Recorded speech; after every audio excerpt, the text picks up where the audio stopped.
Hello, everybody. Yet another day to celebrate Women's History Month.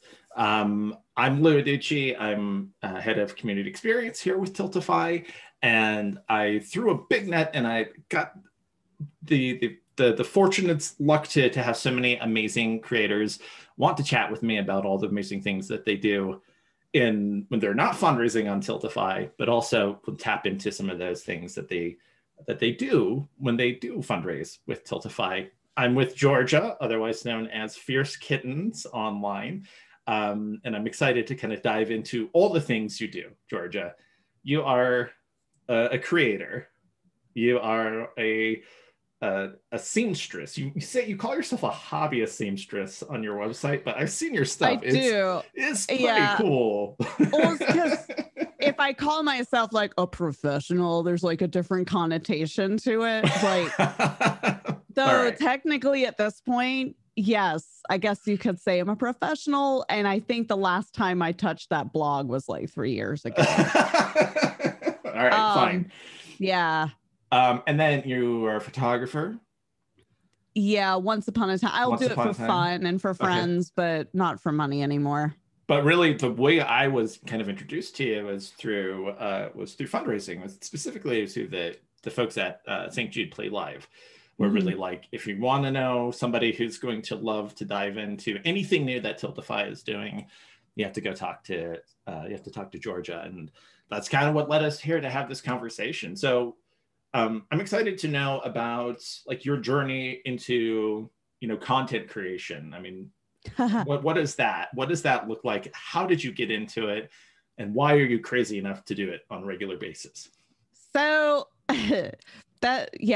So my rewind back about 5 years, and Twitch started doing like this Bob Ross campaign to pitch creative content, because before Twitch, like I had an account, but I didn't bother really using it because it was for games, and I really didn't like watching people play games. I very much backseat. So, which I'm better now. So you're the reason why we have all those maybe those rules in chat. Thanks. My husband messages me at work, and he's like, "You should go look at this. There's a dude sewing." I was like, "There's a dude that's sewing?" Gender norms out the window, and I tune in. I'm like, "Oh my gosh, it's this giant hairy dude that's sewing. He's got like a beard down to here, his hair's here, and he's smoking, he's sewing." And there's like 10 people watching him. I was like, "This is awesome." But at the time, I also was dumb, and I didn't realize that Twitch was like real-time chat. So I was like, "Oh, cool. Look at this guy sewing." And he responded within like 20-30 seconds, and I was hooked. And from there it snowballed. And I think it was maybe a week later, I set up my laptop, I streamed for the first time, and I haven't stopped since. It's been about 5 years. Oh, that's fantastic. That's wonderful. So I'm going to jump around a little bit from where I wanted to go, but you bring in a really good point, and something that while Twitch is known for gaming, so anybody, when you say Twitch, they think gaming, but there's a huge creative group of creators on Twitch that really leverage their craft and their art for entertainment. Do you do that at all for St. Jude? Do you sew for St. Jude? Is that a part of your engagement? Talk to a little bit about that. Most of my shenanigans is what I like to call them, and I go over the top, super over the top with it, are around creative. I will do I'll embroider items or make bags or have goals specifically centered around creative that help drive my community. So I founded this community on the premise that I sew. Now I've thankfully massaged the community into allowing me to do games. It's a very difficult line to walk, but most of the incentives are around that, like change your thread color or blow up a balloon and throw it in the room and make my husband have a heart attack.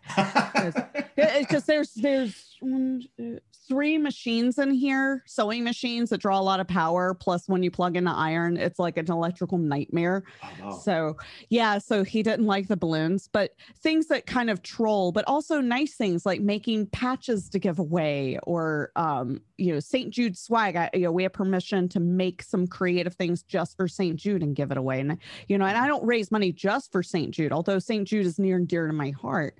I also raise money for other charities. We just finished a very, very short little campaign for Austin Pets Alive. Oh, all 4 of my cats are from Austin Pets Alive. Oh, so I mean, you're from Texas. You're from the Texas.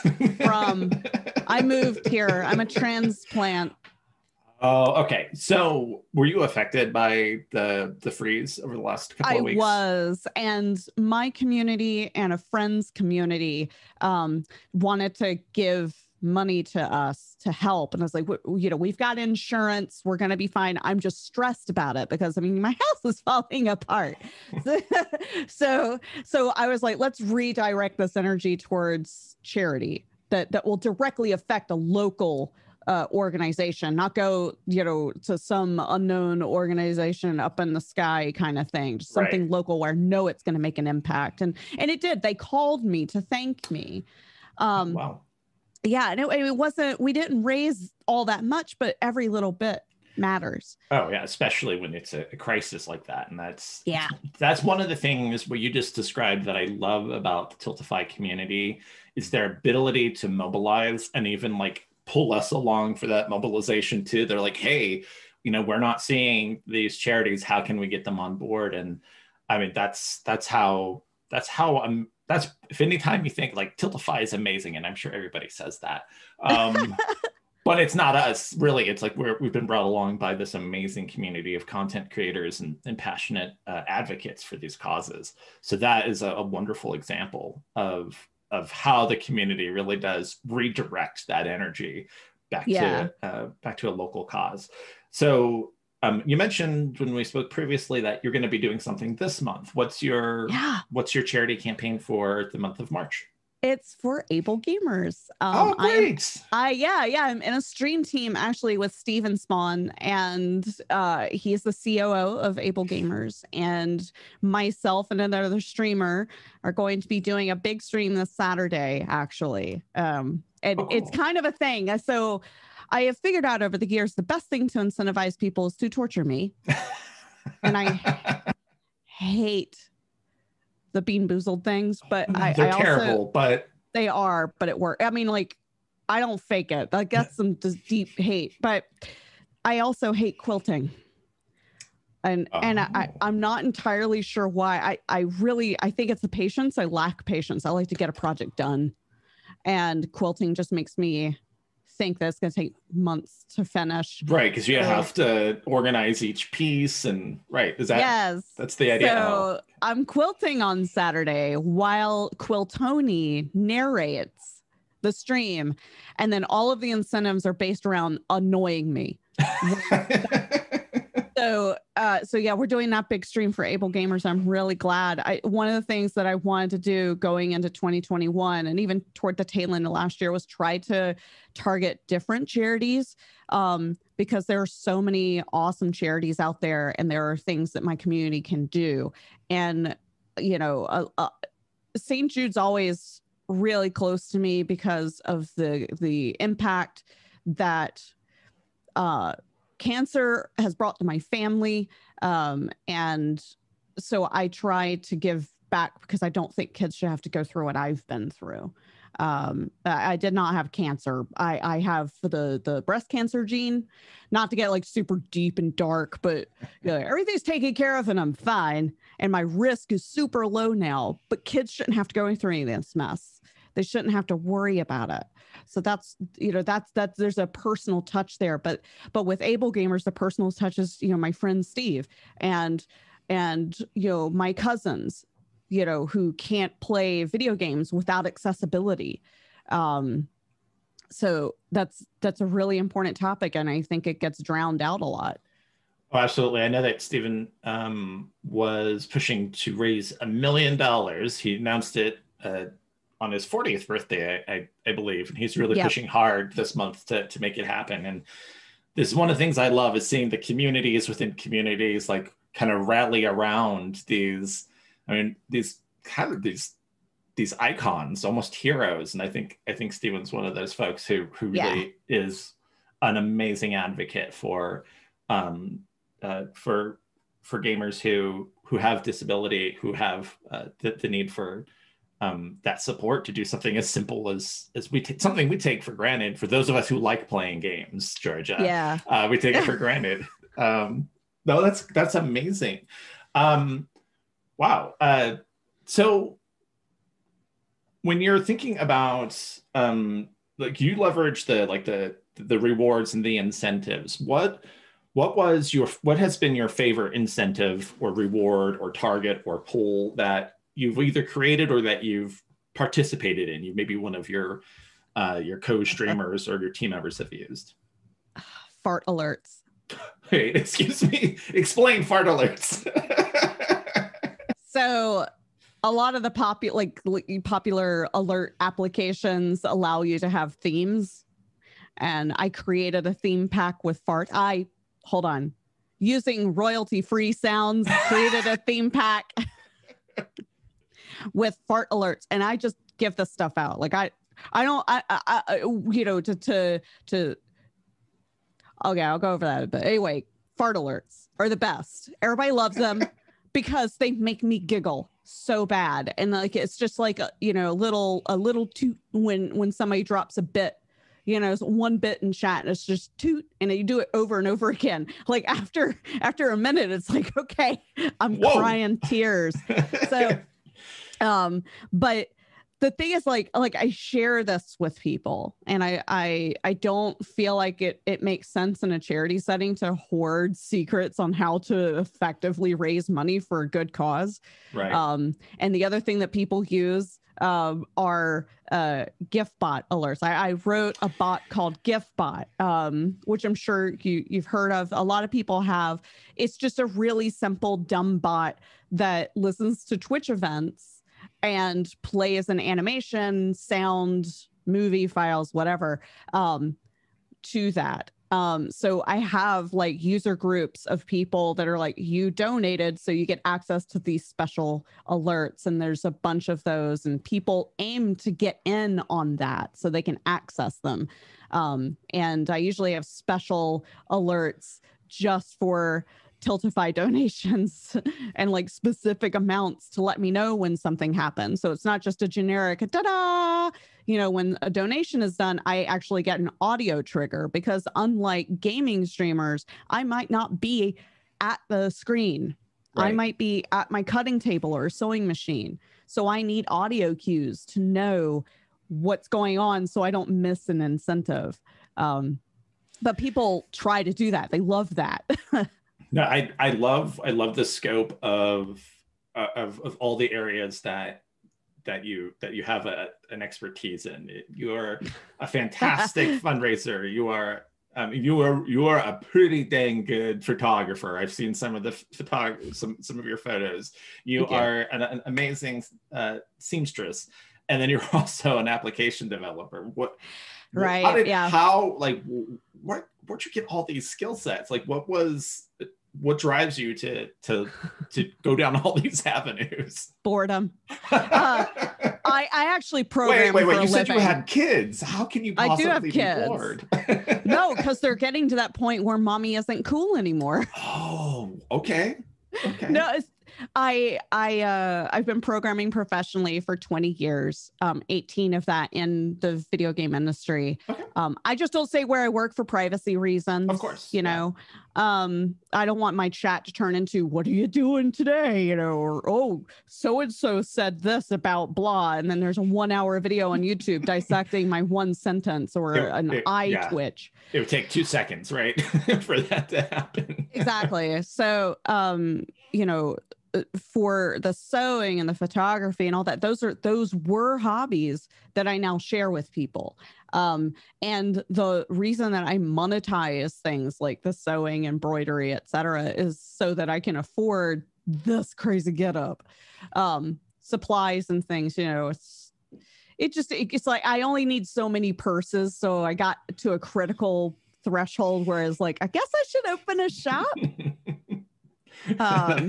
How many, like on average, do you, if you feel comfortable sharing, is like, do you get like a lot of commissions, a lot of requests for your custom stuff? Yes, I do. I'm very picky about what I take because if it's going to be something I feel is going to be overly custom and deviate from a pattern or something and cause me stress, I won't take it. I've learned over the years that streaming a commission is nerve-wracking because, like, especially if the person's in chat and they're hawking it, they're like, hey, I think you missed a stitch, or hey, that stitch looks wobbly. Like, I've actually had that happen in chat, and I'm like, okay, I'm just gonna stop streaming these now. Oh, wow. So yeah, I mean, it just depends. So it's just more polite now to be like, send it to me and I'll review it. And if I like it, I'll take it. Like, one of the things I've been doing lately is masks. So I bought a 10 needle embroidery machine, and I made a FU Abbott mask. Just as a joke, just as a joke. It's about the governor of Texas. Sure. And I got over 50 orders within 24 hours for masks because it hit Reddit. So, but now I got a bunch of people asking, can you put my governor's name on there instead? So that's actually not that difficult to do. But then somebody will come at me like, look at this emote. Can you digitize this for embroidery? And I'm like, no. That's like 20 colors of thread. So, it's all touch and go. Yeah. But I do get a lot. I do get a lot of commissions, but I do basically make stuff on stream now and then just put it on the shop and it sells usually. That's fascinating. And so you said you've been doing this for 5 years, about 5 on Twitch. Yeah. So obviously these are all things that you can do from the comfort of your office or your studio. Yeah. What has been something that you've not been able to do? What is the thing that you're like, damn it, I really am done with the pandemic and with COVID and social distancing. I really want to go back to this thing. What is that thing for you? Drinking with friends. I'm like, how can I stay family friendly? No, that's fair. I miss going out with friends. And I miss Disney. And, going 4 times a year and seeing my closest friends, because we're all over the place. I met most of my friends through Twitch. And so we get together at like Dragon Con, TwitchCon, and Disney for the running. So I miss that immensely. I miss having my kids feel like they could go down the street and play with kids and not have to take a mask or worry about if they're going to get me sick. Right. Yeah. Talk about you talking about the Disney run. Is that the Princess Half Marathon? Yeah. Do you do that? You do that? Oh yeah, that last year was good. Yeah, last year I goaded a coworker into doing it, and I was like, "What if we use you as bait?" Because, like I said, everybody loves to donate to torture someone. I don't know why people are so mean and yet so kind at the same time. But I'm like, look, they'll pay $50 for me to eat a bean boozle. So what do you think they're going to do to make you run in a 2.2 for 6.2 miles? Right. So that happened. And actually it was 3.1. It was a 5K. But it was like, we reached our initial goal.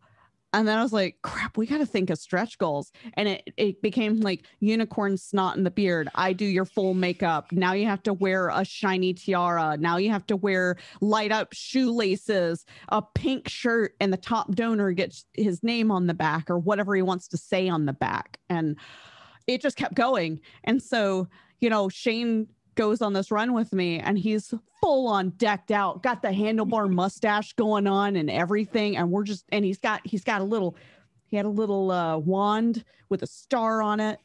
And I ran as Dr. Frankenfurter next to him. Nice. So, well, I had plans to run in fishnet hose too, but it was also, we woke up and it was like 20 degrees or something in Florida. So I had to wear long pants for it. So, oh well, but still hilarious run. I think we raised, I want to say it was almost 7,500. Oh, wow. And that it was during St. Jude creative season that year before in Okay, 2019. that's fantastic. Yeah. Yeah. Oh, that's really cool. So you leveraged that and you raised it for the creative season for St. Jude. Yeah, I did. Oh, and we used cool. Tiltify for that. And it was awesome. That's fantastic. So again, you're leveraging the platform that everybody thinks for video games, but it was easily translated into whatever the heck you were doing, right? Oh yeah, no, because my community knows what I do. It's a very tight knit community. I'm also very transparent about my personal life and the things I like or don't like, and I'm very open. I don't really filter, which is good and bad, I guess. But like, I don't give my address out, but like my kids come in and hang out. I have one kid, like my children actually love helping with the charities. Love it. There was one I did, Quest for the Cause, I think it was, where I had a Wheel of Doom. Perfect. And I made the kids would love, they were like, let us feed you the bad thing, mommy. And the best one was that they liked the mouth guard. And I have this clip of me with my youngest also, because she wanted to do it too. And I was trying to put on an inflatable suit because we had hit a milestone. And I was like, Anne, can you go get the batteries? And she goes, what? And I realized we both. Is it the one that opens the mouth? Oh my God. Yes. Neither of us could understand each other because I was like, all right. It was terrible, but entertaining at the same time. But yeah, my kids love it. So as we kind of we'll wrap up here in a second, but what is the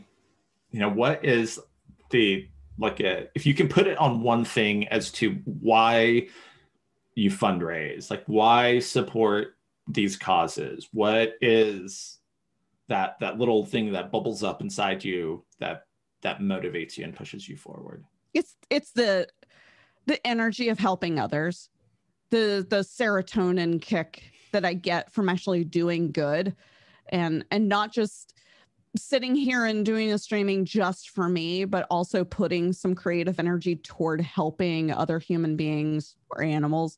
And, I just enjoy doing that. I enjoy motivating a community. I enjoy actually combat dropping into other people's chats who are raising money and say, hey, if you guys raise $500 today, then I'll give the streamer something to give away, and I usually will drop in with things like gift cards to Amazon or Nintendo Switch e-cards, things like that. Or, now that I can embroider more efficiently, I'll be like, hey, towel with the streamer's emote on it. Sure. Giving it away if you guys hit a goal. You guerrilla fundraise. That is. I do actually. The best one was last St. Jude Play Live. Quiltoni comes into my chat during my stream, how dare, and it's like, look at this fabric. I'm gonna buy all of this. And I opened it up and it was this horrific tiger print fabric. And then mind you, this is the height of Tiger King. And I'm looking at this fabric, I'm like, I wouldn't wear that unless I was a barfly from like Miami. I'm sorry. I can't do it. And so I was like, if somebody donates $1,000 right now, I'll make a dress. Like I will make a ball gown dress out of this crappy fabric. And boom. Somebody dropped $1,000, no question. And so I went to other streamers' channels, specifically Imperial, and I was like, hey, would you do this for $1,000? Because she was like, nobody's going to donate $1,000 right like in one drop. So it's like same mistake I made, and she agreed. And I was like, boom, and I dropped $1,000. You needed somebody to suffer with, right? That's but what I it ended up is. looping in 2 other streamers in it, and so That's so we were going to funny. have a group at Dragon Con in Tiger King dresses, like just Oh. rococo ball gown style, full on like wig. It will happen. Those Yeah, are I incentives. hope. I want to Yeah. be there. I want to know about that. We want pictures because that Okay. sounds phenomenal. Yeah. That's fantastic. Georgia, this has been absolutely lovely. I appreciate you taking the time out of your schedule to chat with us. You've given us so many amazing talking points and inspirations for our fundraisers and for community members who may be a little bit nervous to just play a game, but maybe they have a skill set that they haven't thought of that could really make a great change for a cause that they care about. People can find you on Twitch, and of course I'll leave all these details in the notes for the video and in our blog. Anything else you want to drive people to? Your Twitch, Twitter, Twitter, YouTube. YouTube. Perfect. I put a lot of my sewing tutorials on YouTube now. Actually, cool. Yeah, just hit 10,000 subs today. Yay! 10K. Yeah. Have a fantastic time fundraising this weekend for able gamers, and I know you're gonna totally kick butt on that. Thanks again. Hopefully we'll talk very soon. Okay, thank you. Thanks.